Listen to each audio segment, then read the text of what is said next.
और अब बात लोकतंत्र की। साध्वी निरंजन ज्योति की बदजुबानी के मामले में तकरार खत्म नहीं हो रही है। प्रधानमंत्री नरेंद्र मोदी संसद के दोनों सदनों में बयान दे चुके हैं, लेकिन विपक्ष है कि मानता नहीं। आज विपक्षी सांसद काली पट्टी लगाकर संसद परिसर में गांधी मूर्ति के सामने धरने पर बैठ गए। विपक्ष के लगभग सभी दल इस मुद्दे पर एक साथ हैं।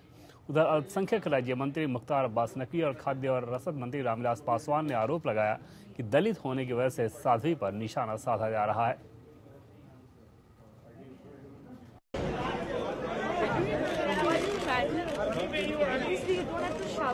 अक्सर अपने एक्शन या आवाज से जनता का ध्यान आकर्षित करने की कोशिश करने वाले राहुल गांधी के मुंह पर शुक्रवार को काली पट्टी बंधी दिखी। कोशिश इस बार भी आकर्षित करने की ही रही, लेकिन इस बार निशाने पर थी सरकार। केंद्रीय मंत्री साध्वी निरंजन ज्योति के खिलाफ कार्रवाई की मांग हो रही है। It is a mindset of the top leadership of the country that democratic conversation should not be allowed to happen. सरकार और विपक्ष के बीच टकराव बढ़ता जा रहा है। पहले राज्यसभा और फिर लोकसभा। अपने मंत्री की करतूत से आहत प्रधानमंत्री नरेंद्र मोदी संसद में सफाई देते फिर रहे हैं, दलील दे रहे हैं और माफी की अपील कर रहे हैं। इतने बड़े सदन के सामने हमारा एक साथी जब क्षमा मांगता है तो हमने भी उदारता बतानी चाहिए। लेकिन प्रधानमंत्री मोदी की इस दलील का असर विपक्ष पर पड़ता नजर ही नहीं आ रहा है। कांग्रेस समेत विपक्ष कड़ी सजा यानी बर्खास्तगी के कदम से कम कुछ भी मानने को तैयार नहीं है। आपके पक्ष के अनेक नेता भी ऐसे स्टेटमेंट दे रहे हैं, जिससे सारे देश में ऐसा एक वातावरण तैयार हो रहा है जिससे कि समाज की एकता टूटने की आवश्यकता है। और एक बयान नहीं है, इतने बयान हो चुके हैं कि एक तरफ ये कहते हैं सबको साथ लेके चलेंगे और बाहर जो है वो 20 लोग इस तरह बोल रहे हैं। मुद्दा अब टकराव तक पहुंच गया है। विपक्ष साध्वी के इस्तीफे पर अड़ा है तो सरकार ने भी घुटने टेकने से इनकार कर दिया है, यानी शीतकालीन सत्र में गर्मी बने रहने की पूरी संभावना है। And one village born woman first timer to parliament, now they are trying to take on her because they are afraid that she is influencing the people in a big way in Uttar Pradesh. सरकार और विपक्ष के इस टकराव की वजह से संसद का कीमती वक्त और देश का पैसा दोनों ही बर्बाद हो रहे हैं, लेकिन पार्टियों को इसकी परवाह नहीं है। हंगामा, प्रदर्शन और नारेबाजी अब ये संसद की नियति बन चुके हैं। देवेंद्र पराशर, APN, दिल्ली। और इस मसले पर चर्चा करने के लिए हमारे साथ हम मौजूद हैं लखनऊ स्टूडियो से KC जैन जो कि समाजवादी पार्टी के नेता हैं, RP सिंह जो कि BJP के नेता हैं और ओंकार नाथ सिंह जो कि कांग्रेस के नेता हैं। आप सभी मेहमानों का बहुत बहुत स्वागत है। सबसे पहले चलते हैं ओंकार जी के पास। ओंकार जी, जिस दिन साध्वी निरंजन ज्योति का बयान आया था, जिस दिन रात में बयान आया तकरीबन 3 दिन पहले, उसके अगले दिन सुबह जब पार्लियामेंट की कार्रवाई शुरू होनी थी तो इसी गांधी मूर्ति के सामने राहुल गांधी तब सरकार पर U-टर्न का आरोप लगाते हुए कांग्रेसी सांसदों के साथ धरना प्रदर्शन कर रहे थे। आज उसी जगह पर निरंजन ज्योति के मसले को लेकर पहुंचे। क्या 3 दिन बाद राहुल गांधी को इस बात का एहसास हुआ है कि ये मुद्दा बहुत प्रमुख है और इसके चलते धरना प्रदर्शन करना चाहिए? जब ये बयान आया था उसके अगले दिन ये प्रदर्शन क्यों नहीं हुआ था?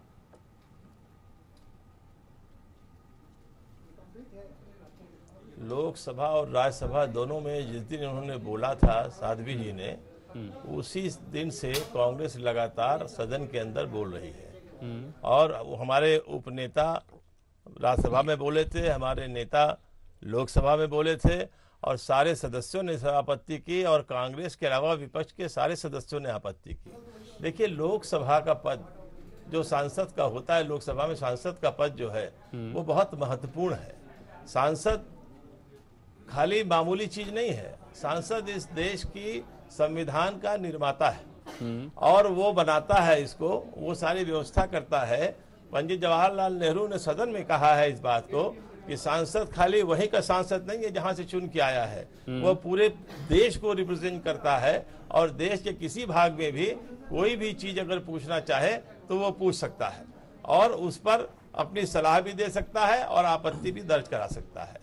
ऐसी पद पर और उसके बाद भारत सरकार का मंत्री होने के बाद उन्होंने जिस तरह की भाषा का प्रयोग किया है, देखिए ये खाली ये नहीं सर ओंकार जी, उस पर हम आगे आएंगे। मेरा सवाल, शुरुआती सवाल सिर्फ हम ये समझना चाह रहे थे कि क्या राहुल गांधी को उस दिन देवेंद्र जी, इस बात सुनिए की मेरी बात तो महत्ता सुन समझ में लीजिए। नहीं आई थी, आज ये बात 3 दिन बाद समझ मेरी में बात आई, या सुन कोई लीजिए रणनीति पहले। थी, ये समझना चाह रहा हूं। मैं भाई राहुल गांधी जी के ऊपर आप क्यों जा रहे हो, समझ में नहीं आई थी। कल भी राहुल गांधी जी ने कहा था, और ये कौन सी बात होगा कि राहुल जी की समझ में नहीं आई थी। नहीं, ये मैं आपसे पूछ रहा हूं कि 3 दिन बाद क्यों थे, सारे लोग बोल रहे थे। क्या आप ये समझ में आ रहा है कि सियासी रूप से ये मुद्दा बहुत ज्यादा उबाल ला रहा है, इसलिए इसे आगे बढ़ाया जाए? अन्यथा अगर उस बयान पर इतनी आपत्ति थी तो मैं राहुल गांधी की भूमिका 3 दिन पहले देखना चाहता। प्रधानमंत्री ने भी उनको बैक करने की कोशिश की और प्रधानमंत्री भी उसको बैक कर रहे हैं, तब इसको बोला। आप एक बात बताइए, हिंदू धर्म में राम के अलावा शंकर के भी अनुयायी है, दुर्गा के भी अनुयायी है, कुछ लोग निरंकार ब्रह्म को मानते हैं, तो आपने तो सबको एक किनारे कर दिया। बिल्कुल, कंटेंट पे हम आगे आएंगे। फिलहाल राम तो आईपी सिंह साहब के पास चलते हैं। मर्यादा पुरुषोत्तम राम कहलाए। आईपी सिंह साहब, ऐसा लगता है कि व्यक्ति के कहने पर आप लोगों की जो भी कोशिशें हो कर दिया था, और वो वहां पर कोशिशें विपक्ष को शांत नहीं कर पा रही हैं, और उनके मंत्री ये कह रहे हैं कि वो दलित महिला है इसलिए परेशान किया जा रहा है। दलित महिला इस लोकसभा की स्पीकर रह चुकी है, ओंकार जी, दलित बोला दिया महिला जाए प्रदेश दूसरे की मेहमानों को भी मुख्यमंत्री रह चुकी है, दलित महिला बहुत सी राज्यसभा में अभी भी क्या कहते हैं मेंबर्स है। इसलिए इस तरह की बात कहना बहुत ही आपत्तिजनक है, और मैं इसका घोर विरोध करता हूं, और साध्वी जी को हर हालत में सरकार को निकालना चाहिए। आईपी सिंह साहब, ऐसा लगता नहीं कि आप लोगों की जो कोशिशें हैं, प्रधानमंत्री ने दोनों सदनों में बयान दिया, संसदीय कार्य मंत्री ने खेद प्रकट किया, साध्वी निरंजन ज्योति ने अपने शब्द को वापस लेने की बात कही, माफी मांगी, लेकिन इन सारी चीजों का कोई असर नहीं हो रहा है। जब कोई असर नहीं हो रहा है तो आप लोग उसे अलग ट्विस्ट देने की तैयारी कर रहे हैं। महिला, दलित महिला, गांव, गरीब, इस सब का क्या मतलब है? अगर आपत्तिजनक बयान है तो है, वो चाहे आप गांव की रहने वाली हो या शहर के रहने वाले हों, दलित हों या किसी दूसरे कास्ट के हों, पढ़े बहुत ज्यादा पैसे वाले हों या गरीब हों, इन सारी चीजों से तो इसका कोई मतलब नहीं होना चाहिए।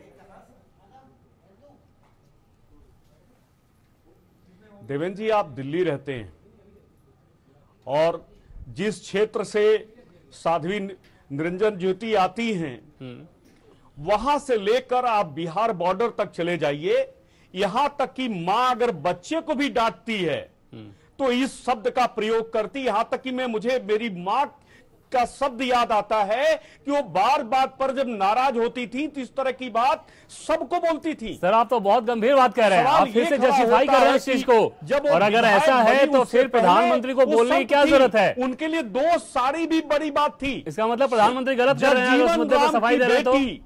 लोकसभा की अध्यक्षा हुई है, लेकिन दलित परिवार की एक बेटी अगर भारत सरकार में मंत्री बनती है, देवेंद्र जी मुझे बात पूरी कर लेने दीजिए, उसके बाद आप उसमें इंटरवीन करिए। देवेंद्र जी, जब राम भक्तों पर अयोध्या में मुलायम सिंह ने गोलियां चलाई, कौन सी माफी मांग लिया? मायावती जी और मान्यवर का स्वर्गीय काशीराम जी, जब उन्होंने साफ साफ कहा तिलक तराजू और तलवार मारो इनको जूते 4, क्या स्वर्गीय काशीराम जी ने माफी मांगी? या दलित की जो दौलत की बेटी है मायावती, उन्होंने माफी मांगा क्या?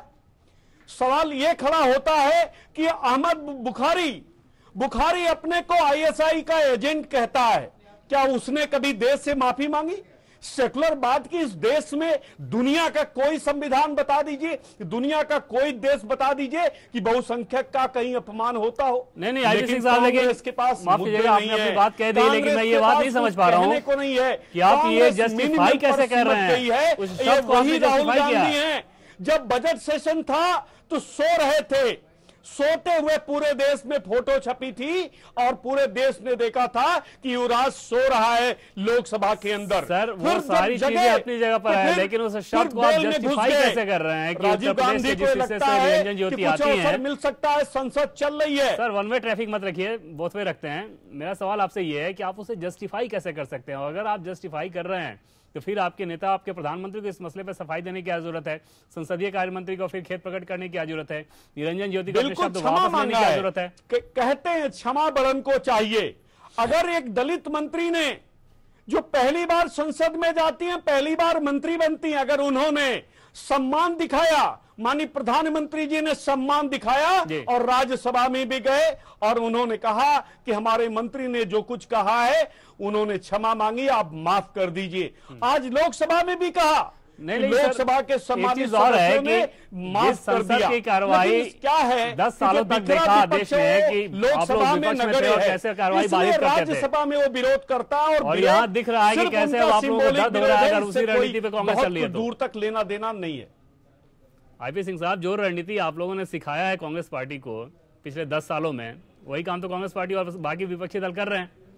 फिर तो आप लोगों को दर्द नहीं होना चाहिए कि समय संसद का समय जाया हो रहा है। अगर संसद का समय अभी जाया हो रहा है तो पहले ही हो रहा था। भारतीय जनता पार्टी जमीन आसमान का फर्क है।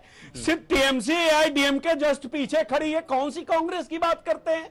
कांग्रेस तो देश से खत्म हो चुकी है, सिमट गई है। इस कांग्रेस का आप नाम ले लेते हैं, नाम ले ले, सम्मान की बात है।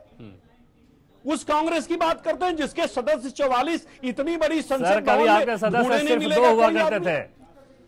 सन 84 में तो आप 2 थे। सन 84 से पहले 1980 में भारतीय जनता पार्टी का जन्म हुआ था। मत उदाहरण दिया करिए। चलिए अभी शांत नहीं करते हैं, केसी जैन साहब को बात करते हैं। 1984 में भारतीय जनता पार्टी का जन्म हुआ था। श्रीमती इंदिरा गांधी की हत्या हुई थी। चलिए जैन साहब को इसलिए आपको बहुमत मिला और हाँ, हम हार गए थे। अरे आईपी सिंह साहब, जैन साहब को बहस में शामिल करते हैं। जैन साहब, अगर आपके भी तमाम नेताओं के बयानों को देखें, बिल्कुल इतराना चाहिए, ऐसा लगता है कि जो काम साध्वी निरंजन ज्योति ने किया है, आपके भी तमाम शुरुआती बयान भी रहते हैं। भ्रष्टाचार के खिलाफ प्रेम से की जाती है, प्यार से किया जाता है। ओंकार जी, आईपी सिंह साहब थोड़ी देर के लिए शांत हो जाइए। जैन साहब को बहस में शामिल कर लेते हैं। अभी तक उन्होंने कुछ बोला नहीं है। जैन साहब, जिस प्रकार की बात साध्वी निरंजन ज्योति ने कही है, आपके भी तमाम शुरुआती रहते हैं। उन बयानों को मैं दोहराना नहीं चाहूंगा, चाहे आजम खान हो या फिर दूसरे नेता, कि कैसे कैसे बयान देते रहे हैं। ऐसी स्थिति में माफी मांग लेने के बावजूद इतना उबाल, इतना बवाल क्यों?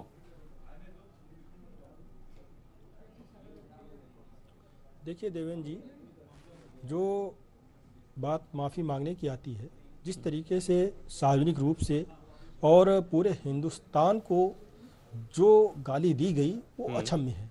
माफ़ी मांग लेने से सिर्फ उससे क्षमा नहीं मिल जाती है, लेकिन ठीक है, वो सांसद हैं। अगर वो सांसद हैं, वो पहली बार चुन करके आए हैं, तो मोदी जी भी उनको सीखने का मौका दें। फिर उनको मंत्री क्यों बना दिया? मंत्री पद से बर्खास्ती से क्या दिक्कत है?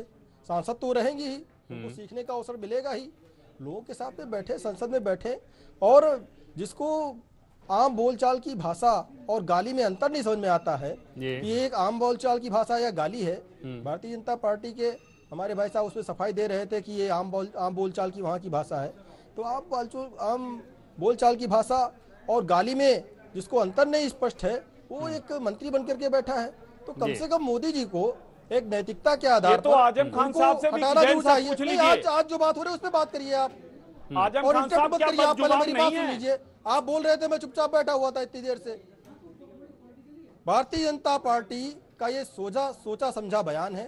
अभी उत्तर प्रदेश में जब चुनाव थे, उपचुनाव थे, इन्होंने लव जिहाद को छेड़ा और जगह जगह दंगे करवाए भारतीय जनता पार्टी ने, चाहे काठ में हो, चाहे सहारनपुर में हो, जगह जगह दंगा करवाए। और दंगा करवाने के बाद में ये चाहते थे कि दंगा करवा करके और देश को 2 भागों में बांट करके हम चुनाव जीत लेंगे, लेकिन ऐसा नहीं हुआ। उत्तर प्रदेश की जनता ने इनको करारा जवाब दिया। दिल्ली में चुनाव है, चुनाव को लेकर के सोचा समझा बयान है। ये मुंह से एक निकला हुआ शब्द नहीं है, ये सोची समझी साजिश है। और जो मंत्री देश के संविधान के अंतर्गत ये शपथ लेता है कि हम भारत की अखंडता को अछूते रखेंगे, भारत के संविधान में विश्वास करेंगे, ऐसा व्यक्ति पूरे भारत देश को 2 वर्गों में बांट करके गाली देता है, आराम के साथ ज्यादा जोर देता है। जैन साहब, जिस नैतिकता की आप बात कर रहे हैं, या आपकी पार्टी जिस राजनीतिक शुचिता की बात कर रही है, अल्लाह अकबर करके हमने कारगिल जीता, स्वतः इस्तीफा देना चाहिए। नहीं, लेकिन जैन साहब जो बात आईपी सिंह साहब कह रहे हैं, उस बात में भी दम है ना कि अगर राजनीतिक शुचिता की आप बात करें, बात तो आप आजम खान तो अपना पैरामीटर तो आप सेट करें पहले। उन्होंने कहा अगर वो जी भारत माता डायन है, अगर इस प्रकार का व्यक्ति जो बयान देता हो उसे आप मंत्री बना रहे हैं, तो अगर नैतिकता की बात कही जा रही है तो अपने यहाँ तो कम से कम घर ठीक करके दिखाइए कि हम नैतिकता का पालन करते हैं। जो व्यक्ति इस प्रकार का बयान देगा उसे हमारे मंत्रिमंडल में, हमारी पार्टी में कोई जगह नहीं। फिर निरंजन ज्योति से भी आप उम्मीद कर सकते हैं। उस समय उन पर उचित कार्रवाई की गई और नहीं, बिल्कुल निरंजन ज्योति जी का आज का बयान है। और उन्होंने जब बयान दिया उन पे जो उचित कार्रवाई थी देश के कानून के अंतर्गत और पार्टी में जिम्मेदारी के थे, उस समय जो आवश्यक कार्रवाई थी वो की गई थी। नहीं, क्या कार्रवाई की गई थी? देवेंद्र जी, एक बात मैं आपसे पूछना चाहता हूँ। और तुलना करने दूसरे से उदाहरणों को देते हैं, कहीं आजम खान का नाम लेते हैं, तुलना करने से दूसरा जो इतना नाम लेते हैं आप हमको एक चीज बता दीजिए कि किसी एक व्यक्ति ने कत्ल किया हो और अगर उसको सजा न मिली हो तो दूसरे कत्ल करने वाले को सजा नहीं मिलनी चाहिए। सर उस पर तो बात नहीं हो रही है, लेकिन दिक्कत ये है कि आपका कत्ल अगर जवाबदेही फिक्स करनी होगी तो सबकी जवाबदेही फिक्स करनी होगी। ये नहीं हो सकता कि आप उसमें चूजे बन जाए। में गूंजती थी योगी आदित्यनाथ भी ऐसे बयान देते हैं, कभी ठीक से बोले नहीं 5 वर्ष। सांसद ऐसे बयान दे क्या कार्रवाई किया कांग्रेस ने योगी आदित्यनाथ वर्मा के खिलाफ? एक लोग लेके मणिशंकर अय्यर कभी ठीक से बोलते ही नहीं, क्या उनके खिलाफ कार्रवाई किया कांग्रेस ने? एक महिला से अगर मुस्लिम शादी कर लेता है हम 100 को भगा लेके आएंगे, एक का कत्ल होता है हम 100 का कत्ल कर देंगे, ऐसे भड़काऊ बयान, देश को बांटने वाले बयान लगातार सारा देखा तो समाजवादी पार्टी और कांग्रेस लगातार ऐसे बयान। लेकिन देश की जनता ने इनको बता दिया कि आप अपनी हद में रहिए, देश की जनता को जवाब उपचुनाव में मिल गया है, निर्णय लेने दीजिए। चुनाव में मिल गया आपको जवाब। उपचुनाव के बाद एमएलसी का चुनाव हुआ, उसमें भारतीय जनता पार्टी और समाजवादी पार्टी बुरी तरह परास्त हुई। अभी 1 महीने पहले रिजल्ट आया, उसकी भी चर्चा कर लीजिए। कितने सीटों की चुनाव था उसमें आप बताइए? 403 में 5-7 सीटें जीत गए। 2007 से लेकर 2012 तक मायावती सारी सीटें जीत गई बाई इलेक्शन की। तब कहां समाजवादी पार्टी थी, कहां वोट बैंक था? सवाल यह खड़ा होता कि जिसका उदाहरण देते हैं उसके पृष्ठभूमि में झांक कर देखिए भी। चलिए ओंकार जी, आपको इस बात की समस्या है कि जो सवाल खड़े हो रहे हैं बीजेपी के लिए वो कांग्रेस या समाजवादी पार्टी के लिए क्यों हो रहा है? आपके नेता ने बेनी प्रसाद वर्मा ने मुलायम सिंह यादव को जब आतंकवादी कहा था तब आपको नहीं लगा था कि सीमा का अतिक्रमण हुआ है, मर्यादा भूली गई है? उस समय भी खेद ने काम किया था। हालांकि बेनी प्रसाद वर्मा ने खुद ये कह दिया था कि मैं माफी नहीं मांगूंगा, मैं खेद प्रकट नहीं कर रहा हूं। उसके बावजूद मुलायम सिंह यादव ने तब बड़ा दिल दिखाते हुए संसद की कार्यवाही चलने दी थी। वहां पर तो आपको कोई समस्या नहीं दिखाई दी, यहां पर समस्या दिखाई दे रही है। तो ये अगर अलग अलग पैरामीटर आप रखेंगे तब तो जनता को समझने में दिक्कत होगी आप लोगों के स्टैंड को। मैंने आपसे कहा ना देवेंद्र जी, मैंने आपसे क्या कहा? मैंने कहा कि आप अगर पिछली गलतियों को लेके आगे की गलतियों को ऐसे ही करते रहेंगे तो ये देश नहीं एक हो पाएगा। देवेंद्र जी, ये देश तब एक होगा ना जब आपकी सुविधा के हिसाब से आप लोग अटैक करते हैं और अपने लिए जवाबदेही ना बने, तब देश एक होगा। सुनिए देवेंद्र जी, मुलायम सिंह यादव जी हो चाहे बेनी प्रसाद वर्मा जी हो, उन्होंने कभी एक दूसरे पर जो आक्षेप किया उन्होंने समुदाय पर नहीं किया, उन्होंने सामूहिक सब लोगों की भावनाओं को नहीं तिरस्कृत किया। हिंदुओं की भावनाओं को आहत नहीं किया जब राम भक्तों पर गोलियां चलाई अयोध्या में। हिंदुओं की भावनाओं में शंकर भक्त भी हैं, हिंदुओं की भावनाओं आप मत बांटिए हिंदुओं को, मत बांटिए करने वाले भी श्री ओमकार सिंह जी, मत बांटिए हिंदुओं को जो आप इस तरह की बात कर रहे हैं, मत बांटिए हिंदुओं को। नहीं ओंकार जी, चलिए हम दोबारा आएंगे आपके पास, आईपी सिंह साहब के पास भी चलेंगे और जैन साहब से भी ये समझने की कोशिश करेंगे कि जब उनके नेता ने उस समय खेद प्रकट कर देने के बाद आतंकवादी जैसे गंभीर इल्जाम को एक तरह से दरकिनार कर दिया गया था, जितने गंभीर शब्द का इस्तेमाल तब बेनी प्रसाद वर्मा ने किया था, जो समय मंत्री हुआ करते थे केंद्र में, अब वो जो खेदनामा है वो काम क्यों नहीं कर रहा, माफीनामा काम क्यों नहीं कर रहा? एक छोटे से ब्रेक के बाद।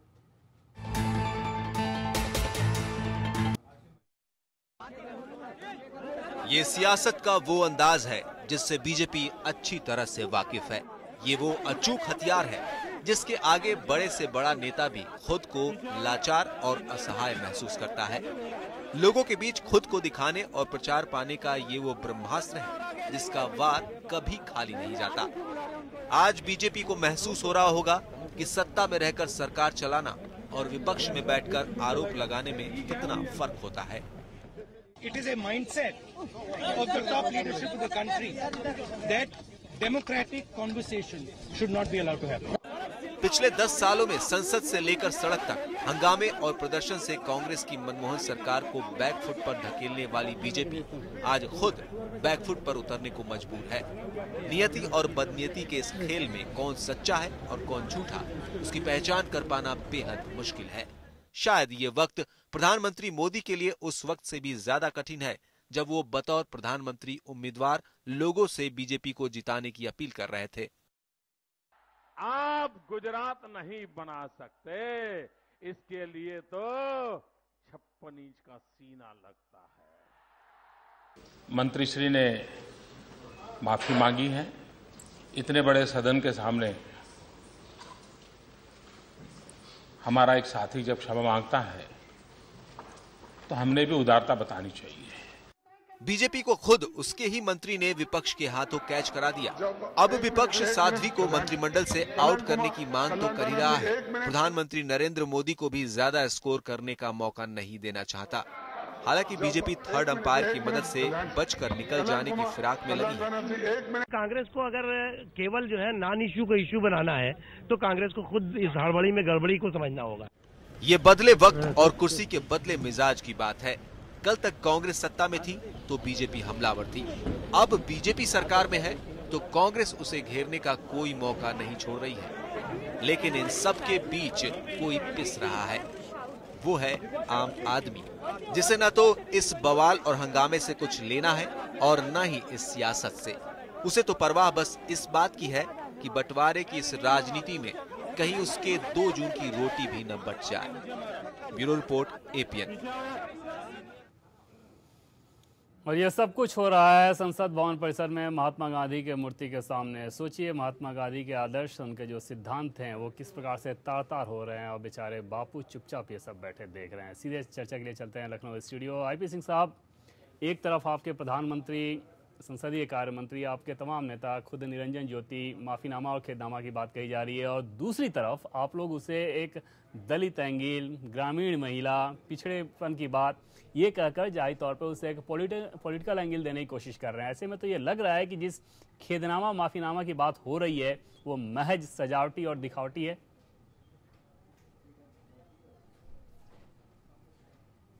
बिल्कुल देवेंद्र जी नहीं, ये आपकी बात से बिल्कुल मैं असहमत हूं। संसद का चलना देश के हित में है। तमाम ऐसे बिल हैं जिनका पास होना बहुत ही जरूरी है। कुछ बिल ऐसी हैं जो पिछली सरकार के हैं और कुछ ऐसे बिल हैं जिनके वजह से इस देश का निर्माण होना है, जिस देश को आगे बढ़ना है। 126 करोड़ इस देश की आबादी है और जिस प्रकार भारतीय जनता पार्टी उनसे वादा करके सरकार में आई है और भारतीय जनता पार्टी जिस प्रकार सरकार बढ़ रही है आगे, निश्चित रूप से सदन का चलना देश हित में है। इसलिए भारतीय जनता पार्टी जो इंटायर अपोजिशन है, जैसे राज्यसभा के तमाम नेताओं ने कहा कि माननीय प्रधानमंत्री जी को आकर मंत्री के तरफ से क्षमा मांगनी चाहिए, निश्चित रूप से प्रधानमंत्री जी ने राज्यसभा में प्रस्तुत हुए और राज्यसभा को आश्वासन दिया और साफ साफ कहा कि अगर गलती हो गई हमारे साथी से और बड़े मन से आप सबको भी माफ कर देना चाहिए।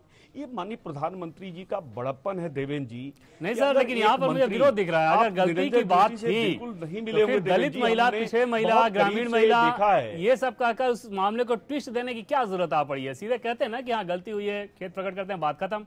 आप लोग के, आपके जो तमाम नेता, चाहे मुख्तार अब्बास नकवी हो या घटक दल के सहयोगी रामविलास पासवान हो, उसे जो ट्विस्ट दे रहे हैं, और सामने दिल्ली बीजेपी की एक बैठक हुई, उसमें मत्स्य जो आप लोगों का सेल है, मछली सेल, निषाद समाज के जो लोग रहते हैं वो सब वहां पर इकट्ठा हुए और उन्होंने ये कहा कि इस समाज के होने के चलते इन पर निशाना साधा जा रहा है। ये ट्विस्ट क्यों? देवेंद्र जी, अभी श्री ओमकार सिंह जी जो कांग्रेस के प्रवक्ता हमारे साथ बैठे हैं, अभी साफ साफ मीरा जी की जिक्र कर रहे थे और कह रहे थे कि लोकसभा जो अध्यक्षा थी वो दलित समाज से थी और बाबू जगजीवन राम की बेटी हैं। सवाल ये खड़ा होता है कि अगर निरंजन ज्योति दलित समाज से हैं, अगर उनका हम नाम लेते और हम बताते हैं कि वो सांसद हैं, दलित समाज से हैं, गरीब हैं, संत हैं और कहीं उनसे चूक हो गई, हम सब आपके चैनल पर आपके साथ बैठे थे और आपने देखा होगा कि हम सबने कंडेम किया था कि बिल्कुल उनसे ये जो चूक हुई इसके लिए क्षमा मांगनी चाहिए।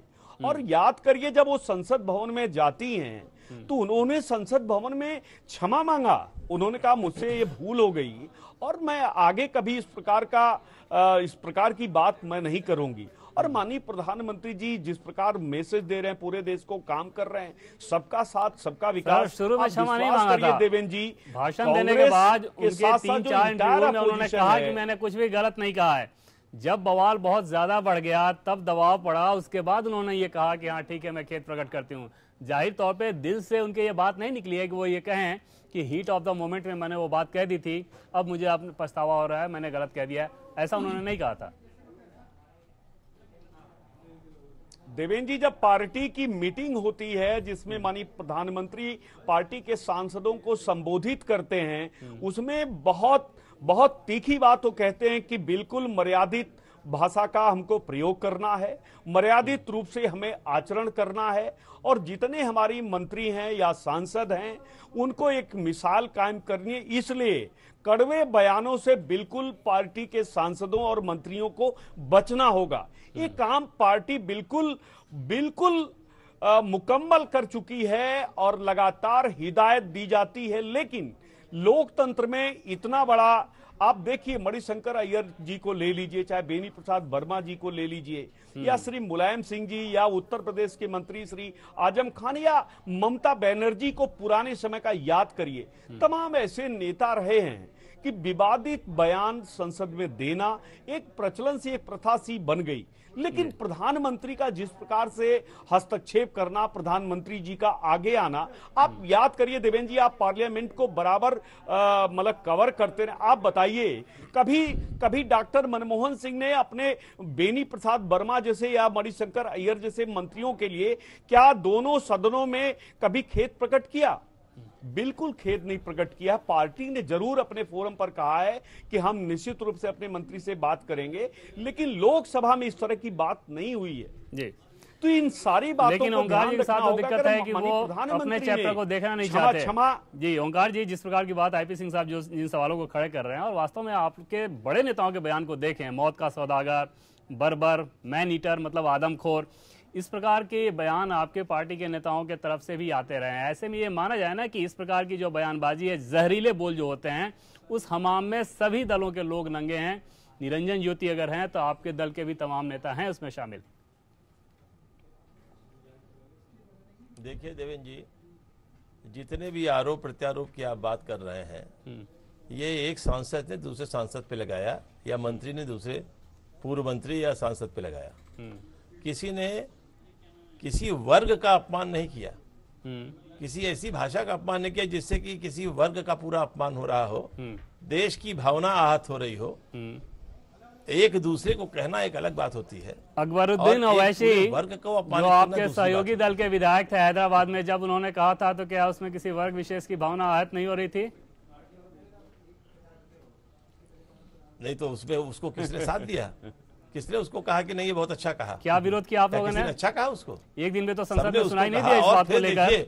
लोकसभा के अंदर एक भी नेता ने खड़ा होकर कहा गलत हुआ था। लोकसभा के अंदर, पहले पूरी बात सुन लीजिए, लोकसभा के अंदर और राज्यसभा के अंदर एक भी सांसद जो है वो जब तैयार नहीं है, तो इसका मतलब कि सारे लोग इस बात पर एकमत है, और विपक्ष में रहते हुए एक दूसरे के आइडियोलॉजी से डिफर करते हुए इस पर एकमत है कि जो मंत्री जी ने कहा है, साध्वी जी ने कहा है, वो बहुत गलत बात है और उस पर एक्शन होना चाहिए। तो सरकार को एक्शन लेना चाहिए। नहीं, मेरा सवाल आपसे ओवैसी के बारे में था कि हैदराबाद में जब वो बयान आया कि 15 मिनट तक अगर पुलिस को हटा दिया जाए तो क्या कुछ होगा, उस पर संसद में जब आपकी पार्टी थी, उस समय केंद्र में आप लोग सरकार में थे, वो आपके सहयोगी दल के नेता थे, वहां पर श्रीमती सोनिया गांधी का मौत का सौदागर कहना माननीय प्रधानमंत्री जी के बारे में, देवेंद्र जी उसकी याद भी कांग्रेस को दिला दीजिए। मौत का सौदागर कहा 2007 के चुनाव में गुजरात में श्रीमती सोनिया गांधी, जो कांग्रेस की राष्ट्रीय अध्यक्षा हैं। अब वैसे तो अब उन्होंने क्या क्या कहा ये भी आप जानते हैं। उन्होंने भी बुढ़िया गुड़िया पता नहीं क्या क्या कहा। तो ये सब तो एक के ऊपर एक कहने की बात होती है। मैं कह रहा हूं वर्ग की बात होती है। आप जिम्मेदार व्यक्ति हैं, आप स्वयं बताइए अगर आप समझते हैं ये सही है, और उसके मुकाबले में जो कहा गया है वैसा ही भाषण साध्वी का भी था, तो फिर आप सेटिस्फाई कीजिए लोकसभा और राज्यसभा के माननीय सांसदों को, उनको सेटिस्फाई कर दीजिए। उसमें कोई दूसरा क्या कह सकता है? सर, अगर शुचिता की बात हो, अगर ये कहा जाए कि जो सार्वजनिक जीवन है उसमें ऐसे बयानों के लिए बिल्कुल गुंजाइश नहीं होनी चाहिए, तो फिर उसमें सारे दलों को ये पैरामीटर सेट करना होगा। ये किसी दल विशेष, किसी व्यक्ति विशेष की जिम्मेदारी नहीं हो सकती। उसमें सबको ये दिखाना होगा ना सर कि देवेंद्र जी, राज्यसभा में आपने साध्वी जी का बयान सुना था? जी, आपने साध्वी जी का बयान सुना था? जी हाँ, सुना था। उन्होंने कहा था कि अगर किसी को मेरी भावना से, मेरी बात से तकलीफ हुई है तो मैं खेद व्यक्त करती हूँ। जी, उन्होंने अपनी गलती नहीं रियलाइज की, कि हाँ मुझसे गलती से ये निकल गया। उन्होंने कहा अगर किसी को इसका लगा तो, हो तो मैं खेद व्यक्त करता हूं। अब देवेंद्र जी सर्टिफिकेट बना के देना होगा कांग्रेस को कि ये सर्टिफिकेट है। सर्टिफिकेट हम देंगे तब जाके माना जाएगा कि हमने अपोलोजाइज किया। चलिए जैन साहब, मुलायम सिंह यादव को बेनी प्रसाद वर्मा जो कि कांग्रेस के नेता, उन्होंने उस समय केंद्र में मंत्री थे, आतंकवादी कर दिया था। तब मुलायम सिंह यादव ने उस बात को खेद प्रकट करने के बाद भुला के आगे बढ़ गए, जबकि बेनी प्रसाद वर्मा ने खेद प्रकट नहीं किया था। अब जबकि निरंजन ज्योति खेद प्रकट कर रही हैं, प्रधानमंत्री अपील कर रहे हैं, फिर इन सारी चीजों का असर क्यों नहीं हो रहा है? क्या इसलिए क्योंकि यहां पर दिख रहा है कि एक वोट बैंक की राजनीति हो सकती है, जो बयान निरंजन ज्योति का है उसे अपने हित में साधा जा सकता है इसके चलते? देखिए देवेंद्र जी, अभी जिस बात की चर्चा चल रही थी कि ये जो बयान हैं, जो नेताओं ने एक दूसरे पे एक स्टेटमेंट दिया चुनाव के दरमियान या चुनाव के बाद, वो एक दूसरे पर व्यक्तिगत आरोप थे। लेकिन एक आम जनता को एक ऐसा बयान, गाली देते हुए ऐसा बयान जिससे कि जनता दो भागों में डिवाइड हो जाए, तो ये जो लोग संसद में सांसद बनने के बाद शपथ लेते हैं, सांसद बनने के बाद फिर मंत्री बनने के बाद शपथ लेते हैं, देश की अखंडता, देश की संप्रभुता, देश की समानता और धर्मनिरपेक्षता को हम बनाकर रखेंगे, उसका क्या मतलब रह गया? तो ये जो है, ये सवाल सीधे धर्मनिरपेक्षता को खत्म करने वाला, अपनी जो उन्होंने शपथ ली है उनकी शपथ तो झूठी साबित हो गई। जब वो अपनी शपथ पे काम नहीं कर रही हैं, उनकी शपथ झूठी साबित हो रही है, वो उस पे नहीं टिक पा रही हैं, तो उनका मंत्री बने रहने का क्या मतलब है? जैन साहब, ये सारे भारी भरकम शब्द जिनका आपने इस्तेमाल किया है, राजनीति में लगते रहते हैं। ये भारी भरकम शब्द इसी रूप में थे जब आजम खान ने देश के सैनिकों को भी हिंदू मुसलमान में बांट दिया था, शहीदों को भी हिंदू मुसलमान में बांट दिया था। तब क्या ये भावनाएं आहत नहीं हुई थी? नहीं तो उनके ऊपर कार्रवाई, जिस समय चुनाव में उन्होंने कहा, आप ये देखिए चुनाव क्या आयोग ने उनके ऊपर चुनाव प्रचार पे रोक लगा दी। नहीं, वो तो चुनाव आयोग ने किया। इतनी बड़ी सजा उनको मिली। आपकी सरकार, आपकी पार्टी ने क्या किया सर? उनको सजा मिली, रोक लगाई, उसको उन चीज की सजा मिली। आपकी पार्टी, आपकी सरकार ने क्या किया? अगर उन्होंने ऐसा कहा,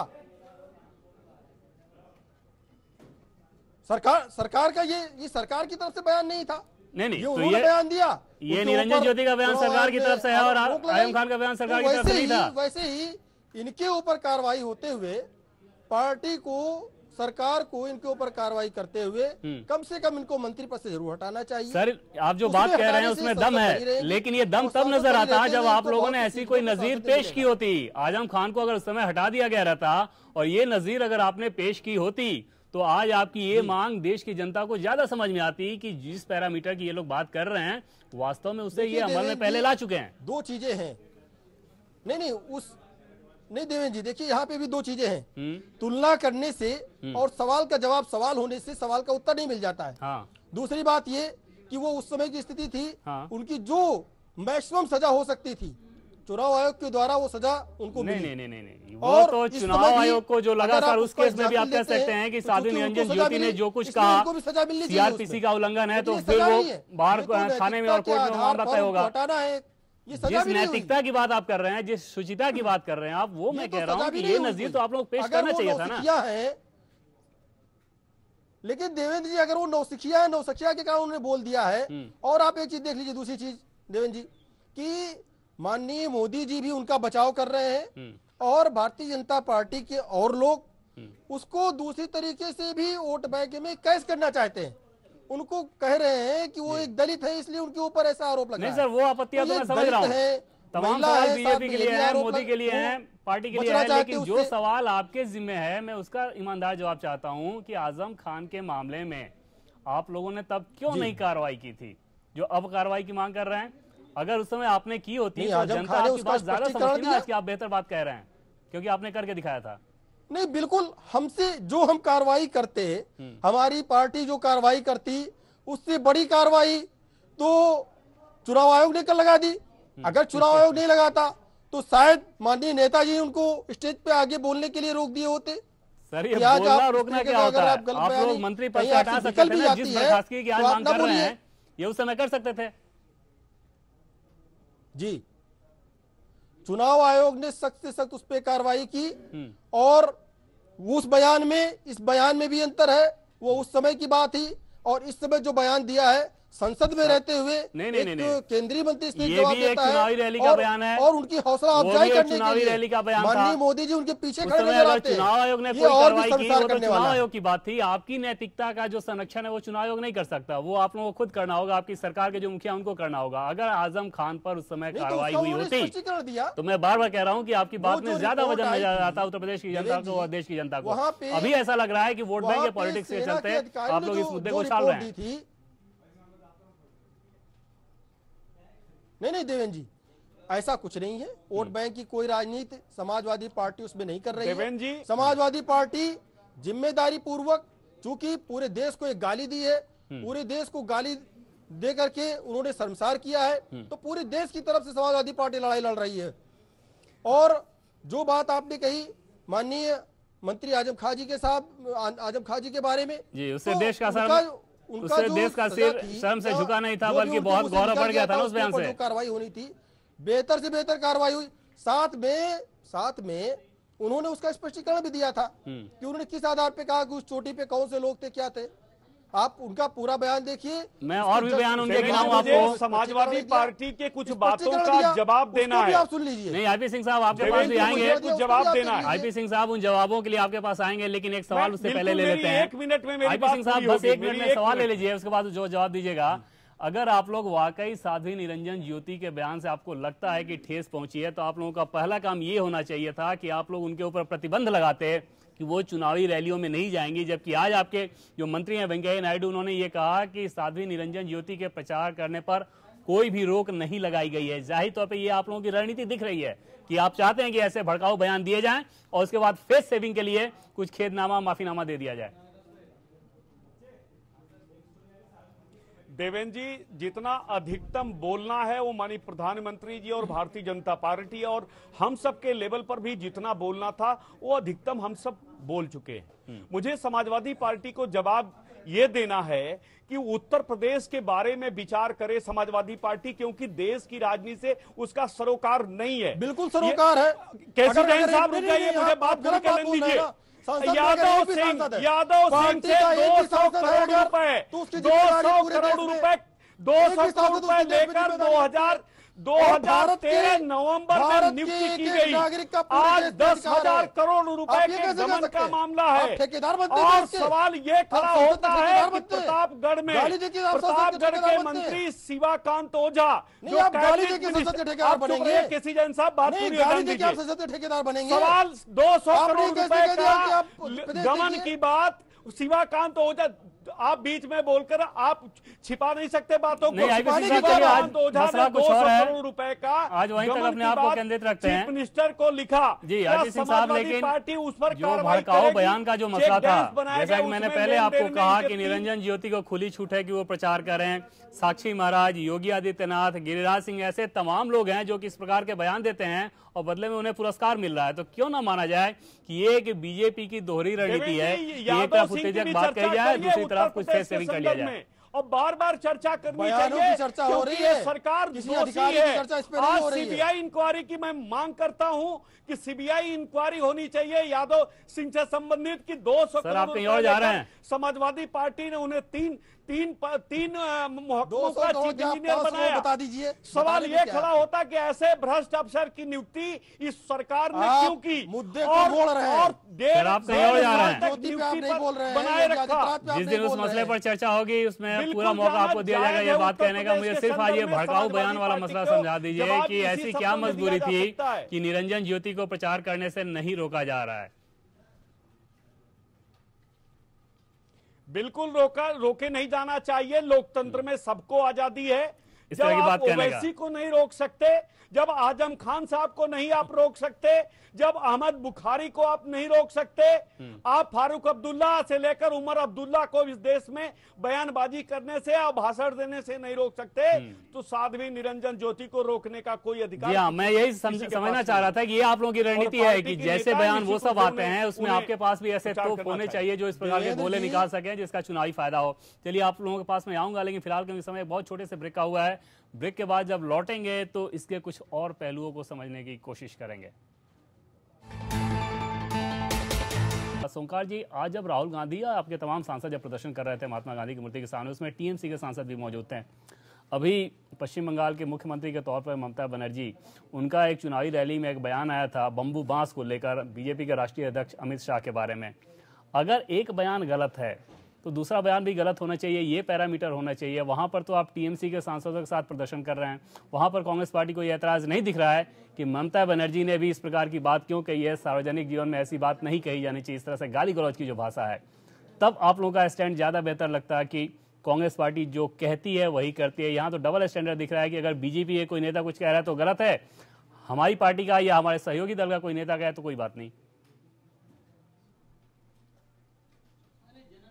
देखिए, मैंने आपसे पहले भी कहा कि जो राजनीतिक दल हैं और जो राजनेता हैं वो एक दूसरे पर आरोप करते हैं, उसमें हो सकता है अमर्यादित आरोप हो, अमर्यादित टिप्पणी हो, लेकिन वह एक दूसरे के प्रति है, वो समाज के प्रति नहीं है, वर्ग विशेष के प्रति नहीं है। उसको थोड़ा देखने की बात है कि ये दोनों चीजों में बड़ा अंतर है। आप लोकसभा में, अभी जैन साहब ने कहा, हमारे मित्र, उन्होंने कहा कि आप संविधान की शपथ लेते हैं, मंत्री में संविधान की शपथ लेते हैं कि आप देश की एकता और अखंडता को अक्षुण्ण रखेंगे और आप ऐसे भाषण करेंगे जिससे एकता और अखंडता तार तार हो। क्या ऐसे व्यक्ति को मंत्री बने रहने का अधिकार है? किसी अपने समकक्ष नेता की आलोचना करना और प्रजा की आलोचना करना, दोनों में बड़ा फर्क। नहीं सर, फिर अब अगर आप उस तर्क पे जाएंगे तो फिर मैं ओवैसी को गिनाना शुरू करूंगा, फिर आजम खान को गिनाना शुरू करूंगा। सर वो तर्क नहीं हो सकता ना, अगर गलत है तो गलत है। एक मुख्यमंत्री के तौर पर उस प्रकार की भाषा का इस्तेमाल करना और उन्हीं सांसदों के साथ आप खड़े होकर प्रोटेस्ट कर रहे हैं। मेरी बात सुन ले, आजम खान की बात को लेके भारतीय जनता पार्टी को विधानसभा में कस के धरना देना चाहिए था, उसको विधानसभा नहीं चलने देना चाहिए था। बीजेपी की बात नहीं हो रही है, कांग्रेस पार्टी की बात हो रही है। कांग्रेस क्या कर रही है? कांग्रेस पार्टी जहां पर जिस चीज को गलत समझ रही है उसको उसने वहां पे उठाया और उसको मुद्दा कर रही है। प्रधानमंत्री जी के बयान की आपने बात की, 2 दिन प्रधानमंत्री जी पार्लियामेंट में मौजूद थे और लोकसभा राज्यसभा की कार्रवाई में नहीं गए और ये बलवा होता रहा। जब हमारे क्या कहते हैं नेता उप नेता राज्यसभा में आनंद शर्मा जी ने जब ऑब्जेक्शन किया कि प्रधानमंत्री रहते हुए यहाँ हाउस में नहीं आ रहे हैं, तब वो दूसरे दिन हाउस में आए, उन्होंने बयान दिया। तो ये सारी चीजों को भी ध्यान में देखिए, इन सब चीजों को नहीं। आपने कहा कि जब कांग्रेस पार्टी को जो गलत लगता है उसमें कांग्रेस पार्टी ऑब्जेक्शन करती है, इसका मतलब ये माना जाना है कि ओवैसी, आजम खान, ममता बनर्जी, आदमखोर, मौत का सौदागर, ये सारे बयान आप लोगों को गलत नहीं लगते? भाषण देंगी नहीं, बयान जो गलत है वो गलत है, लेकिन जहां पर ऐसा बयान जिस पर क्या कहते हैं कार्रवाई होनी चाहिए, उसकी कार्रवाई अवश्य होनी चाहिए और साध्वी जी को मंत्रिमंडल से निकाला जाना चाहिए, ये हम लोगों का मत है। और ये केवल कांग्रेस का मत नहीं है, ये सदन के सभी विपक्षी सदस्यों का मत है। और जब सदन के सभी विपक्षी सदस्य एक बात कर रहे हो तो सरकार को उनका आदर करना चाहिए, उस भावना का आदर करना चाहिए।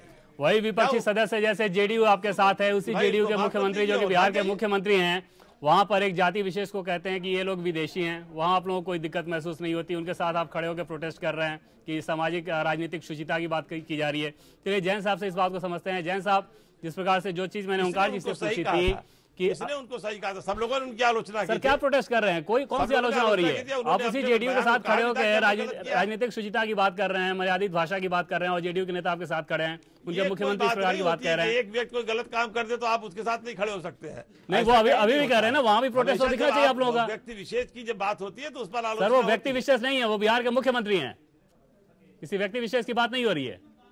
बिहार के मुख्यमंत्री है तो उस समय उनकी आलोचना हुई थी।